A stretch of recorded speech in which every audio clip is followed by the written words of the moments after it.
Good evening, viewers. Thanks for watching tonight's primetime bilingual newscast on Spectrum Television tonight, 12th of June 2023. Our top stories focus today in Parliament has been on children, as a law protecting the rights of children has today been shed more light on, and several tactics are being employed to protect young Cameroonians. This is particularly important to the use of social media and cyberspace, where they are most vulnerable. Olivier Mbuzike in this newscast has details. Plus, probatoire exams in the French subsystem of education has today officially kick-started throughout the National Triangle. Oriane Donkeng takes us to and through government Bilingual High School Dado in the Douala municipality and tells us how exam day 1 went on. And in sports, Oni Ladonet brings to you the Cup of Cameroon finals and Cameroon's international friendly against Mexico, and more tantalizing sports stories over the weekend. And those were our top stories. Hello viewers, thanks for watching tonight's primetime bilingual newscast on Spectrum Television. We kickstart in the French language with Inès Pangan. Good evening, Inès. Bonsoir Joséphine Vinzi, bonsoir à vous mesdames et messieurs et bienvenue. Comme annoncé en titre, nous ouvrons ce journal au Parlement où l'on examinait ce jour le projet de loi portant charte de protection des enfants en ligne au Cameroun déposé en fin de semaine dernière. Le texte vise à réguler, à protéger et à sanctionner toute pratique nocive sur Internet à l'endroit des enfants. Nous faisons le point avec Olivier Bouzike. Les enfants comptent parmi les utilisateurs les plus actifs et les plus vulnérables du cyberespace et sont par conséquent exposés aux fléaux tels que le cyberharcèlement, l'intimidation, la violation et l'utilisation des données personnelles, l'exposition à des contenus inappropriés. Ces dangers sont consécutifs de violations des droits de l'homme et sont des obstacles majeurs, mal reconnus et insuffisamment signalés. En réponse, le gouvernement a créé un comité pour examiner la question, comité qui s'est d'ailleurs récemment réuni dans le cadre de sa session de 2023. Nous pensons que nous avons été suffisamment édifiés pour passer à l'acte, pour contrôler de temps en temps le téléphone de nos enfants, pour savoir ce qu'ils regardent à la télé, pour nous assurer que même s'ils ne disent rien, ils agissent derrière nous, ils sont affectés par tout ce qu'ils font. Ce projet de loi arrive comme une continuité dans la stratégie des pouvoirs publics en vue de protéger les enfants contre les dangers du digital. La loi portant charte de protection des enfants en ligne au Cameroun vise à améliorer les cadres normatifs et institutionnels pour renforcer les pouvoirs des régulateurs du secteur des communications électroniques face aux effets pervers d'Internet. Riche de 49 articles, le texte définit le rôle de tout acteur impliqué dans la cybersécurité et prévoit l'élaboration et la mise en œuvre d'un plan d'action national de protection des enfants en ligne. Il prévoit également des plans de sensibilisation ainsi que les mécanismes de contrôle de l'accès au cyberespace par les enfants. La responsabilité et les obligations des intervenants dans le cyberespace y sont bien encadrées, de même que le régime des sanctions administratives et pénales applicables aux diverses infractions identifiées. Le texte a été examiné ce 12 juin à la Commission des affaires culturelles de l'Assemblée nationale et sera défendu par la ministre des Affaires sociales en plénière. The Environment and Waste Management, as Minister Ele Pierre has today presided over a conference on the National Waste Management Exchange Budget. This meeting closing correlates with the International Day for the Fight Against Environmental Pollution. Highlights of that meeting with Olivier Mbuzike. You want to put in place stock exchange on waste, particularly plastic non-biodegradable. You know that the waste have harm effect on health, environment, and so on. You have to put in place one certain measure to ban plastic. You think that the best manner to do is to put in place a stock exchange to manage waste plastic. That's the reason why we are here today. We expect to start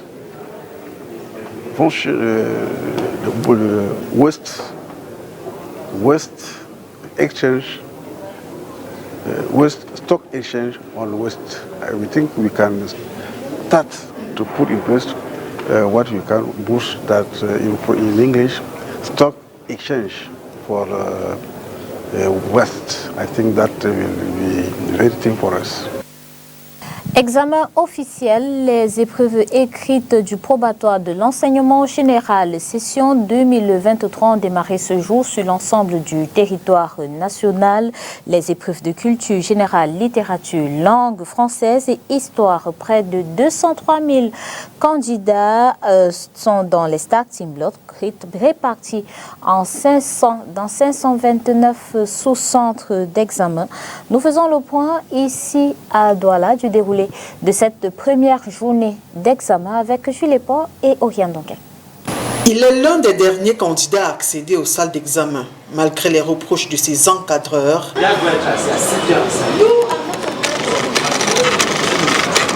Il a une raison, justifiée ou pas. L'on peut noter que la fine pluie qui a arrosé la ville de Douala ce lundi 12 juin 2023 n'a pas réussi à freiner ces candidats décidés à entrer en classe de terminale l'année prochaine. Je me suis bien préparée, tant bien parce que j'ai bien composé, ça a bien débuté. Oui, la première épreuve très facile et je suis sûre que je vais obtenir mon probatoire. Je me suis bien préparée, entourée de mes professeurs et je crois que j'ai eu une meilleure année scolaire. Nous sommes ici au lycée bilingue de Dedo, dans le premier arrondissement de la ville de Douala.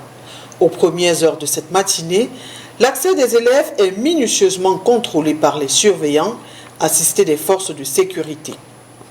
Dépouillés de tout objet inutile, salle de classe retrouvée, quelques consignes sont données.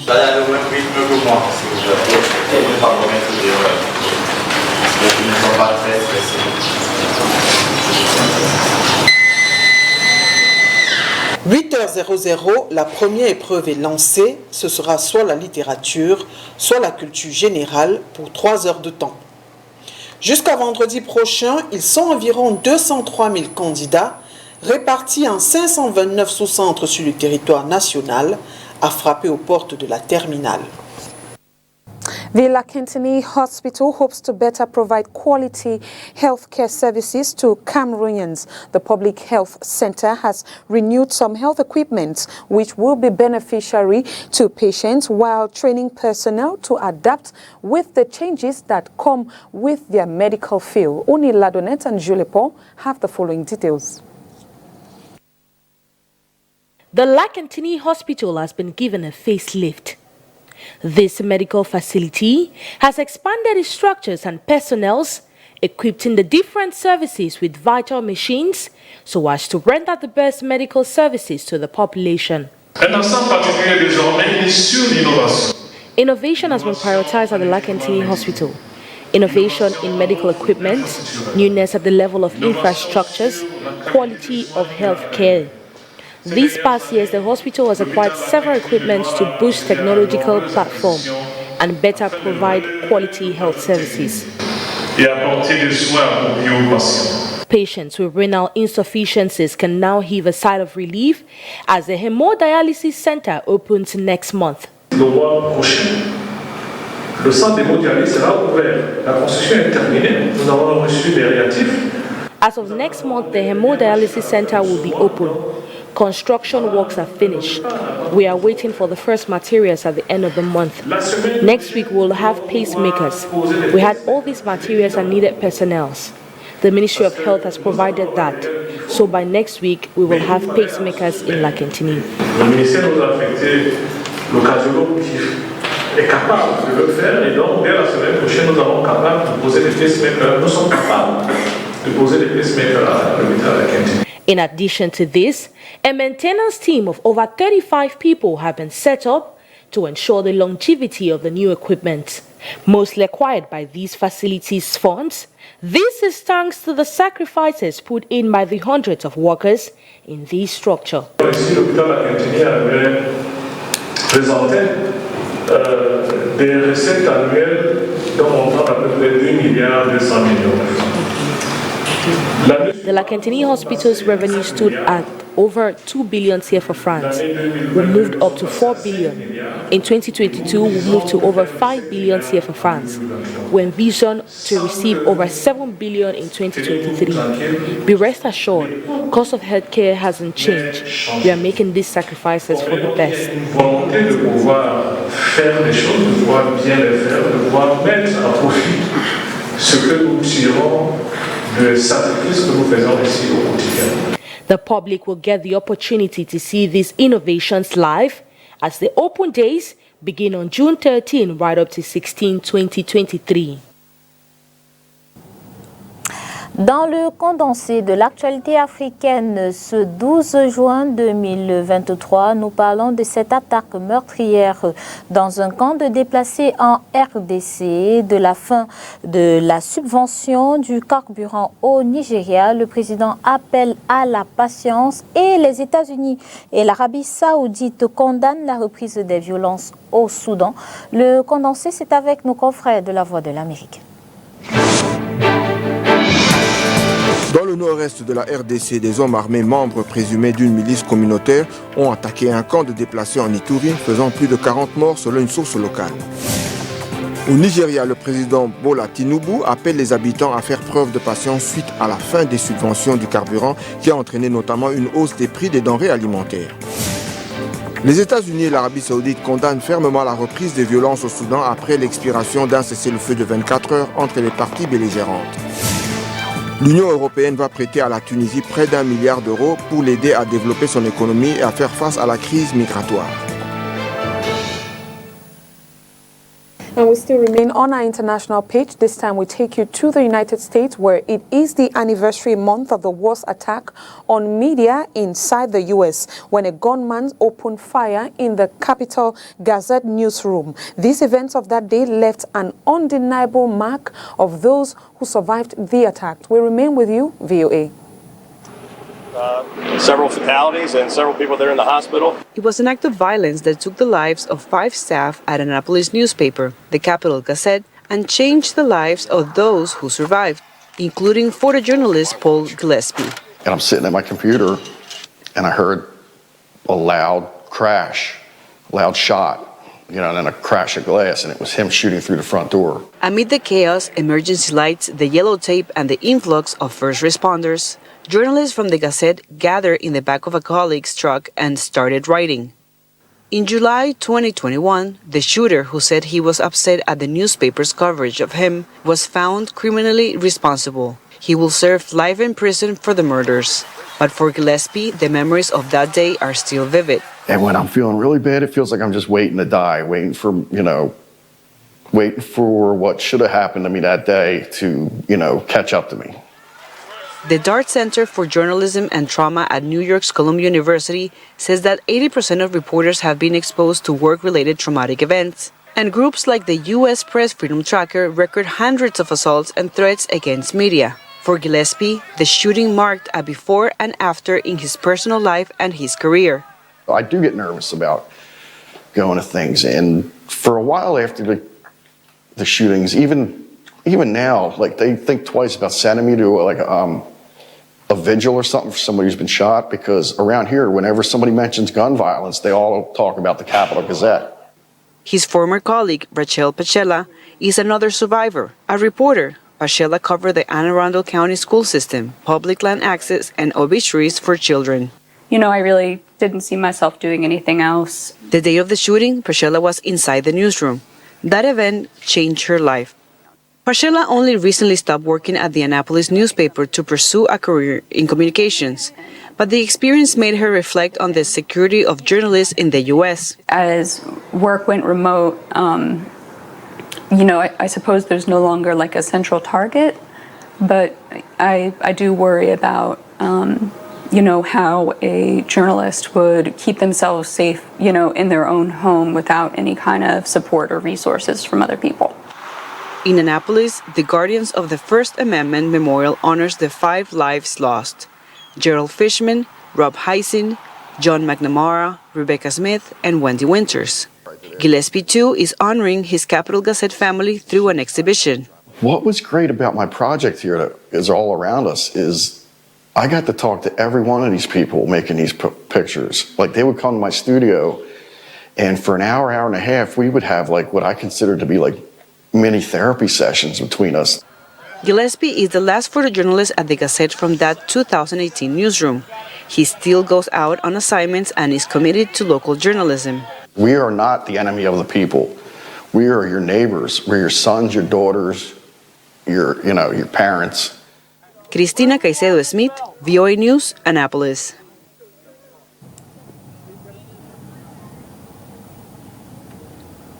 Nous continuons ce journal en sport avec le round-up de l'actualité sportive de ce week-end avec vous, Joséphine Binzi. Definitely. We took from a 2-all tie with Mexico to Cameroon's Andre Onana losing the Champions League down to the Cameroon Cup 8 finals. The weekend Cameroon is still on the hunt. 3. The indomitable Lions played a 2-all tie with Mexico in the early hours of Sunday, with Brian Bemo scoring his first in 9 caps for the country of Samuel Eto'o. The second, completed by Kaltokwe Kambi, was unfortunately cancelled by Pachuca's Kelvin Alvarez in injury time. Despite this distasteful draw, some Cameroonians seem quite satisfied to see Fabrice Ondoa between the sticks after such a long time. Another high point is the first appearance for Chelsea's attacking midfielder Benjamin Elliott.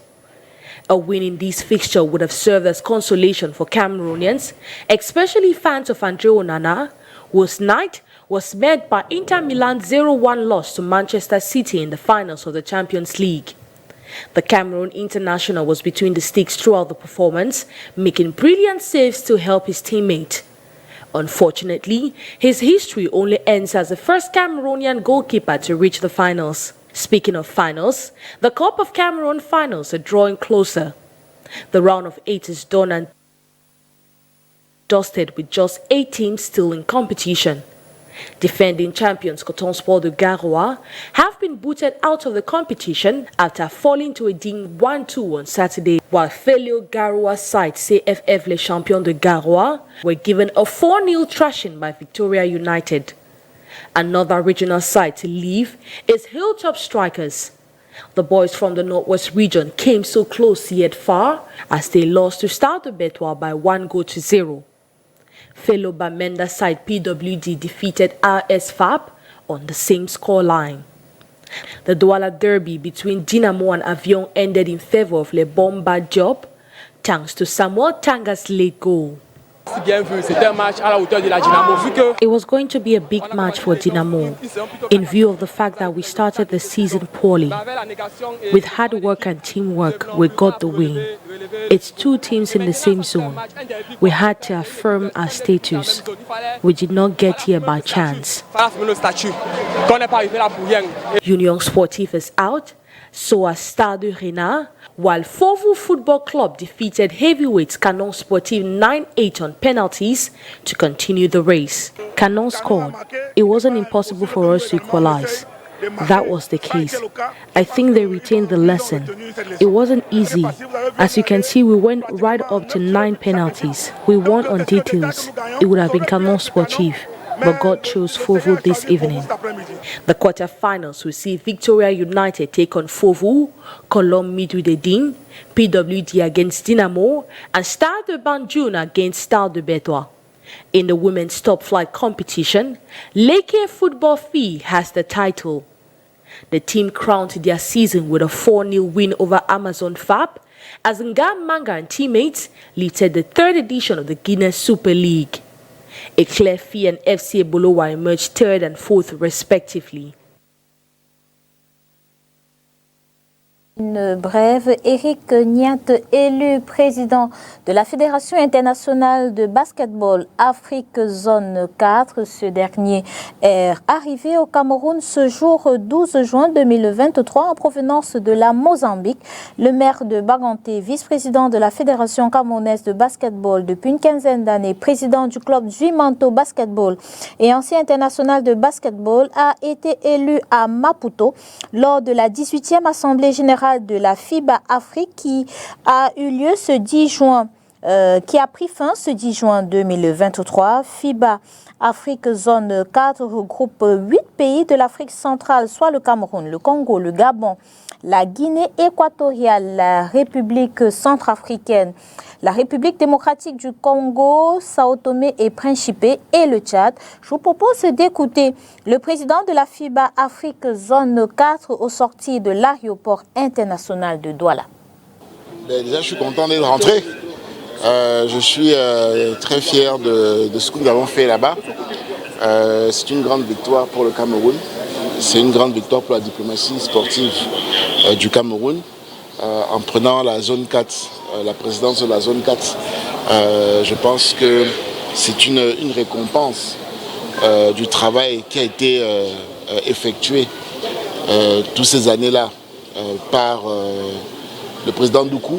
On a vu comment le basketball a évolué au Cameroun. Nous avons des joueurs en NBA.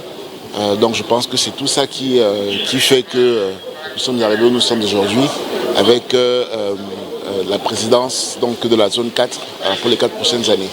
Quels sont vos challenges? Les challenges sont de développer le basket dans la zone. Maintenant, il faut penser en tant que zone, en tant que président de zone et non en tant que vice-président de la FECA Basket. Donc, il faut développer la zone. Il faut que nous puissions mettre à niveau toutes les équipes de la zone, tous les pays, tous les championnats des pays de la zone, toutes les équipes nationales aussi les mettre à niveau pour qu'elles puissent participer aux compétitions internationales comme le Cameroun le fait depuis quelques années déjà. Donc c'est tout un challenge, développer le basket des jeunes, le basket des dames et être présent à toutes les meetings internationaux qui pourraient se faire dans la zone, organiser dans la zone les meetings. C'est une tâche ardue, c'est une tâche difficile, mais je pense que c'est faisable, c'est réalisable. On a la confiance des présidents des fédérations des autres pays. On a une feuille de route qui est claire et définie. Et chacun va prendre ses responsabilités pour développer le basket dans la sous-région. Je suis heureux de ce que ce soit un fait d'armes des premières heures de la direction de notre basketball au Cameroun, que ce soit lui qui soit maintenant à la tête de la zone 4. Et évidemment, cela ne nous donne pas seulement le fait de sourire ou d'être heureux. Et ce sera beaucoup de travail. Et au niveau de la zone, il faudrait qu'un certain nombre de choses changent. Il faudrait qu'il y ait plus de compétition, plus de visibilité sur tout ce qui se faisait dans la zone. C'est avec ces images que nous vous disons au revoir. Merci d'avoir été des nôtres. À demain. À demain, Joséphine Vinci. Good evening to you, Ines. I'll see you tomorrow. Thanks for watching and thanks for continuing following Spectrum Television for more updates around the country.